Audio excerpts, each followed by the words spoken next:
Hello friend, आप सभी का स्वागत है आपका अपने YouTube channel GK genius IQ में। आज के सेशन में हम 20 मोस्ट वीवीआई क्वेश्चन करने वाले हैं जो कि आपके आगामी एग्जाम के लिए बहुत ही ज़रूरी है। और ये सारे के सारे क्वेश्चन सेलेक्टेड लिए गए हैं, प्रीवियस लिए गए हैं। तो ज़्यादा समय ना लेते हुए आइए क्वेश्चन स्टार्ट करते हैं। और आज के सेशन का हमारा पहला क्वेश्चन है, स्वतंत्र भारत की पहली औद्योगिक नीति खालिस्तान को घोषित की गई थी। बहुत ही वीवीआई क्वेश्चन है दोस्तों। और ये 4 ऑप्शन है आपके पास, सही आंसर और जल्दी से कमेंट सेक्शन में कमेंट कीजिए। और इस प्रश्न का बिल्कुल सही आंसर ऑप्शन है 6 अप्रैल 1948 ईस्वी। ये आपको हमेशा याद रखना है। स्वतंत्र भारत की पहली औद्योगिक नीति 6 अप्रैल 1948 ईस्वी को घोषित की गई थी। बहुत ही वीवीआई क्वेश्चन है दोस्तों, इसलिए आप इसे हमेशा याद रखिएगा। नेक्स्ट क्वेश्चन कर लेते हैं, पौधों में जल परिवहन खाली स्थान के माध्यम से होता है। बहुत ही वीवीआई क्वेश्चन है दोस्तों। और ये 4 ऑप्शन है आपके पास, सही आंसर जल्दी से कमेंट सेक्शन में कमेंट कीजिए।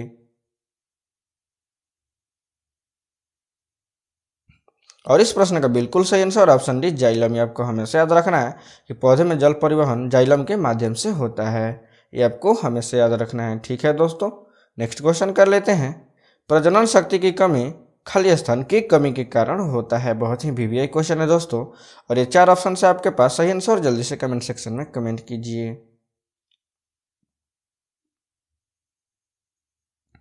और इस प्रश्न का बिल्कुल सही answer option D vitamin E. आपको हमेशा याद रखना है कि प्रजनन शक्ति में कमी विटामिन ई की कमी के कारण होता है। ये आपको हमेशा याद रखना है।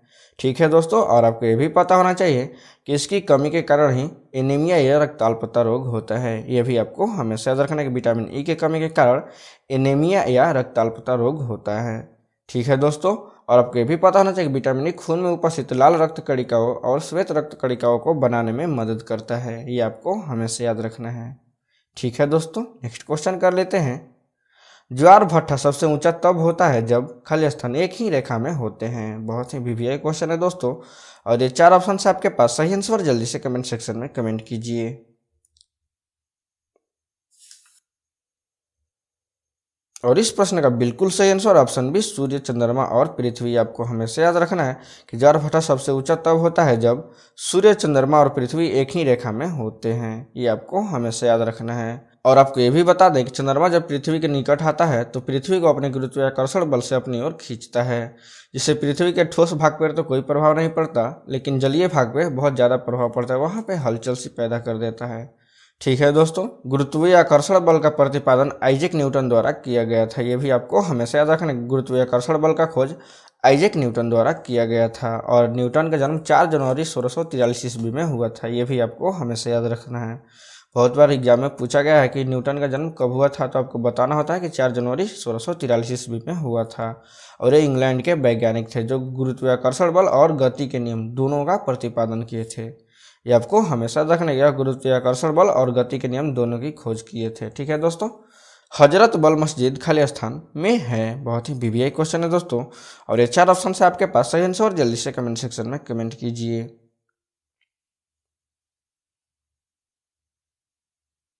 और इस प्रश्न का बिल्कुल सही आंसर ऑप्शन है श्रीनगर। ये आपको हमेशा याद रखना है कि हजरत बल मस्जिद श्रीनगर में स्थित है, जो कि भारत के जम्मू कश्मीर राज्य में है। ये आपको हमेशा याद रखना है। नेक्स्ट क्वेश्चन कर लेते हैं, 20 अगस्त खाली स्थान के रूप में मनाया जाता है। बहुत ही वीवीआई क्वेश्चन है दोस्तों।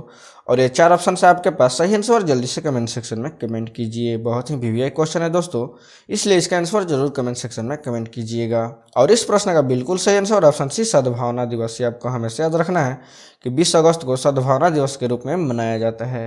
ये आपको हमेशा याद रखना है। और आपको यह भी पता होना चाहिए कि भारत के नवे प्रधानमंत्री राजीव गांधी का जन्म 20 अगस्त 1944 में हुआ था, जिसे हम सद्भावना दिवस के रूप में हर साल मनाते हैं। ठीक है दोस्तों, ये आपको हमेशा याद रखना है। और सद्भावना दिवस को समर सत्ता दिवस के नाम से भी जाना जाता है। ये भी आपको हमेशा याद रखना है, इसे समर सत्ता दिवस के नाम से भी जाना जाता है। बहुत ही वीवीआई क्वेश्चन है दोस्तों, इसलिए आप इसे हमेशा याद रखिएगा।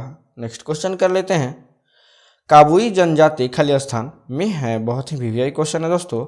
और ये 4 ऑप्शन है आपके पास, सही आंसर जल्दी से कमेंट सेक्शन में कमेंट कीजिए।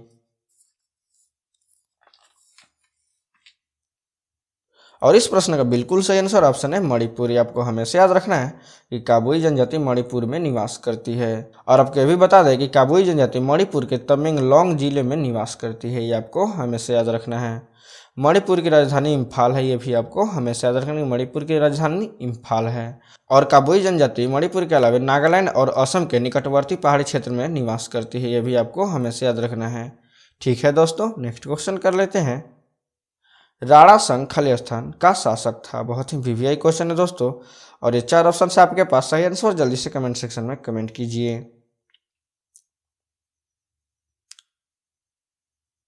और इस प्रश्न का बिल्कुल सही आंसर ऑप्शन भी मेवाड़। आपको हमेशा याद रखना है कि राणा संघ मेवाड़ का शासक था। ठीक है दोस्तों, नेक्स्ट क्वेश्चन कर लेते हैं। खालिस्तान को अंग्रेजों ने भारत का आधुनिक नक्षत्र कहा था। बहुत ही वीवीआई क्वेश्चन है दोस्तों, और कई बार एग्जाम में देखा गया है। और ये 4 ऑप्शन से आपके पास सही आंसर जल्दी से कमेंट सेक्शन में कमेंट कीजिए। और इस प्रश्न का बिल्कुल सही आंसर ऑप्शन डी राजा राम मोहन राय। आपको हमेशा याद रखना है कि राजा राम मोहन राय को अंग्रेजों ने भारत का आधुनिक नक्षत्र कहा था। ठीक है दोस्तों, और आपको ये भी पता होना चाहिए कि राजा राम मोहन राय का जन्म 22 मई 1772 ईस्वी को एक ब्राह्मण परिवार में हुआ था, और इन्होंने ही 1828 ईस्वी में ब्रह्म समाज की स्थापना की थी। आपको हमेशा याद रखना है कि राजा राम मोहन राय ने ही ब्रह्म समाज की स्थापना की थी 1828 ईस्वी में। ये आपको हमेशा याद रखना है। और इनका निधन 27 सितंबर 1833 ईस्वी में हुआ था। ये भी आपको हमेशा याद रखना है। इनका निधन 23 सितंबर 1833 ईस्वी में हुआ था। ठीक है दोस्तों, नेक्स्ट क्वेश्चन कर लेते हैं। वीरता का सर्वोच्च पुरस्कार खालिस्तान है। बहुत ही वीवीआई क्वेश्चन है दोस्तों, और ये 4 ऑप्शन से आपके पास सही आंसर जल्दी से कमेंट सेक्शन में कमेंट कीजिए।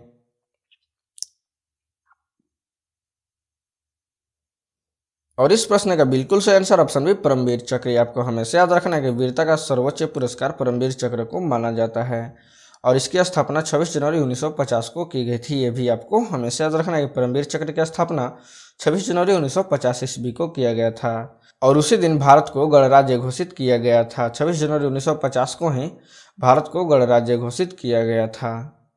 और इसे देश के सर्वोच्च पुरस्कार भारत रत्न के बाद दूसरा सबसे सर्वोच्च पुरस्कार माना जाता है।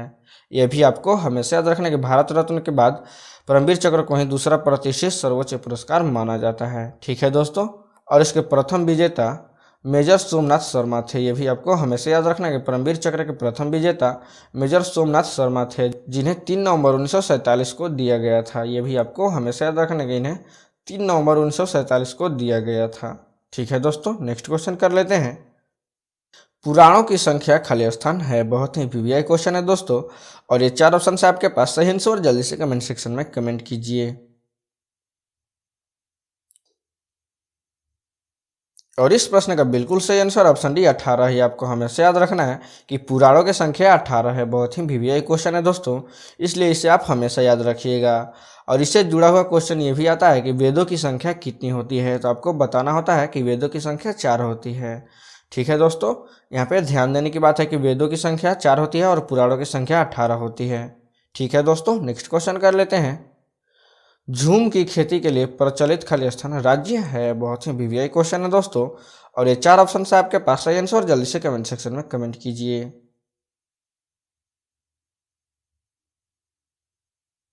और इस प्रश्न का बिल्कुल सही आंसर ऑप्शन सी नागालैंड। आपको हमेशा याद रखना कि झूम की खेती के लिए प्रचलित राज्य नागालैंड है। ठीक है दोस्तों, नेक्स्ट क्वेश्चन कर लेते हैं। खालिस्तान नदी गुजरात का जीवन रेखा कहलाती है। बहुत ही वीवीआई क्वेश्चन है दोस्तों, और कई बार एग्जाम में आया हुआ क्वेश्चन है। और ये 4 ऑप्शन से आपके पास सही आंसर जल्दी से कमेंट सेक्शन में कमेंट कीजिए।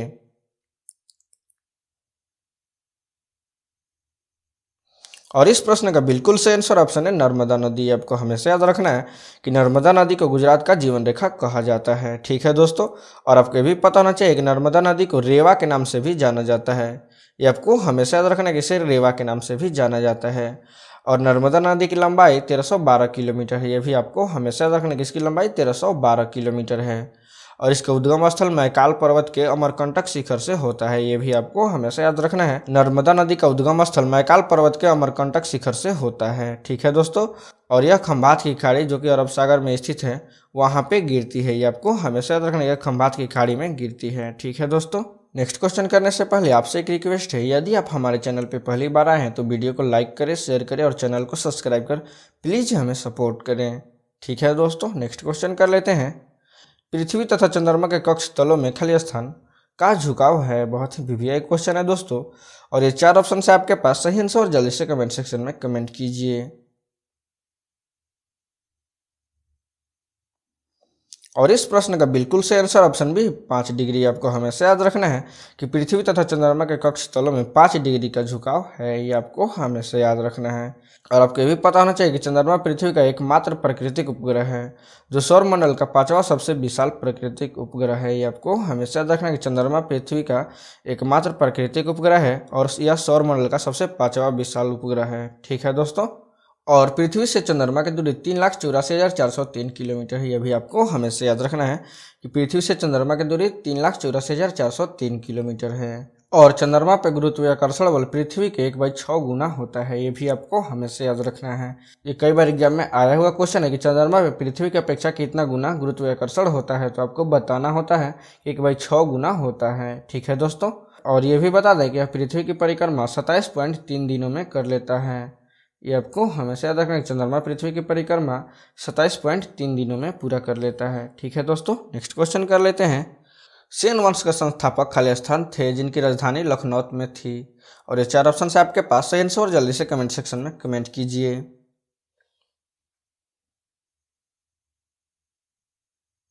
और इस प्रश्न का बिल्कुल सही आंसर ऑप्शन है समंत सेन। ये आपको हमेशा याद रखना है कि सेन वंश के संस्थापक समंत सेन थे जिनकी राजधानी लखनऊ थी। ये आपको हमेशा याद रखना है। ठीक है दोस्तों, लेकिन दिए गए सवाल में यदि समंत सेन न होकर विजय सेन आता है तो हम विजय सेन पर ही सही का मार्क करेंगे, क्योंकि सही अर्थों में विजय सेन को ही सेन राजवंश का वास्तविक संस्थापक माना जाता है। ठीक है दोस्तों, और इनका जन्म 1095 ईस्वी तथा इनकी मृत्यु 1158 ईस्वी में हुआ था। ये भी आपको हमेशा याद रखना है। ठीक है दोस्तों, नेक्स्ट क्वेश्चन कर लेते हैं। अकबर का जन्म खाली स्थान को अमरकोटा में हुआ था। बहुत ही वीवीआई क्वेश्चन है दोस्तों, और ये 4 ऑप्शन से आपके पास सही आंसर, और जल्दी से कमेंट सेक्शन में कमेंट कीजिए।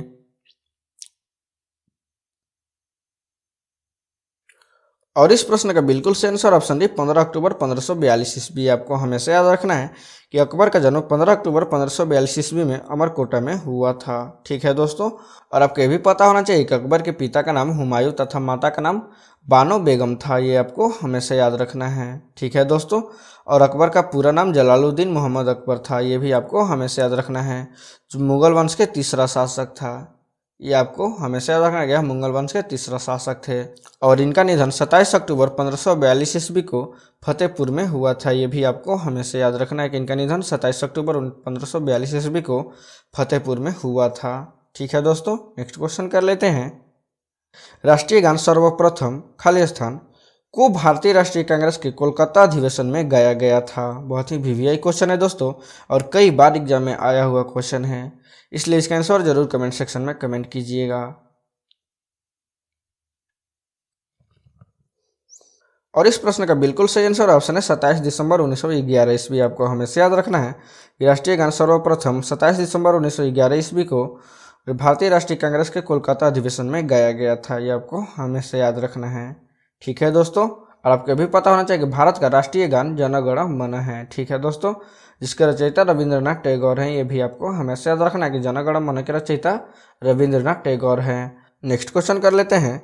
भारतीय राष्ट्रीय कांग्रेस के प्रथम मुस्लिम अध्यक्ष खाली स्थान थे। बहुत ही वीवीआई क्वेश्चन है दोस्तों, और ये 4 ऑप्शन से आपके पास सही आंसर, जल्दी से कमेंट सेक्शन में कमेंट कीजिए।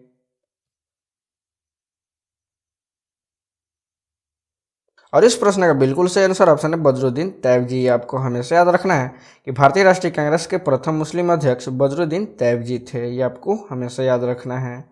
ठीक है दोस्तों, और आपको ये भी पता होना चाहिए कि बदरुद्दीन तैयब का जन्म बम्बई प्रांत में 8 अक्टूबर 1844 ईस्वी के एक इस्लामी परिवार में हुआ था, तथा इनकी मृत्यु 19 अगस्त 1909 ईस्वी में हुई थी। ये भी आपको हमेशा याद रखना है।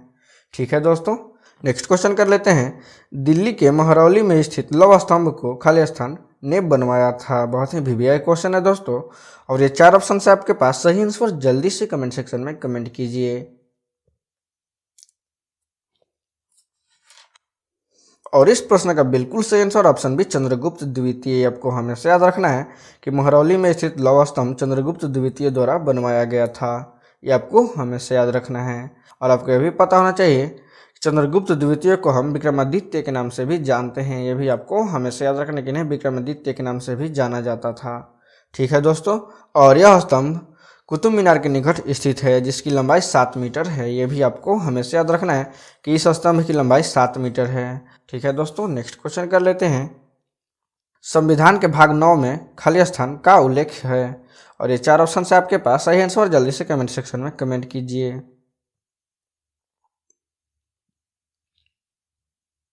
और इस प्रश्न का बिल्कुल सही आंसर ऑप्शन बी पंचायतों का। ये आपको हमेशा याद रखना है कि संविधान के भाग 9 में पंचायतों का उल्लेख है। ये आपको हमेशा याद रखना है।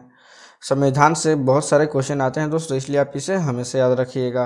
और आपको ये भी पता होना चाहिए कि भारत के संविधान भाग 9 में पंचायत एवं नगर पालिका दोनों का उल्लेख किया गया है। ये आपको हमेशा याद रखना है कि भाग 9 में पंचायत और नगर पालिका दोनों का उल्लेख किया गया है। ठीक है दोस्तों, और भारतीय संविधान को वर्तमान में 25 भागों में बांटा गया है जिसमें 12 अनुसूचियाँ तथा 448 अनुच्छेद हैं। ये भी आपको हमेशा याद रखना है। भारतीय संविधान को वर्तमान में 25 भागों में बांटा गया है और इसमें 12 अनुसूचियाँ तथा 448 अनुच्छेद हैं। ठीक है दोस्तों, लेकिन जब संविधान बना था तो उसे 22 भागों में बांटा गया था और उस समय अनुसूची 8 थे और अनुच्छेद 395 थे। ठीक है दोस्तों, ये भी आपको हमेशा याद रखना है। ठीक है दोस्तों, यदि वीडियो अच्छा लगा हो तो लाइक करें, शेयर करें और चैनल को सब्सक्राइब कर प्लीज़ हमें सपोर्ट करें। धन्यवाद।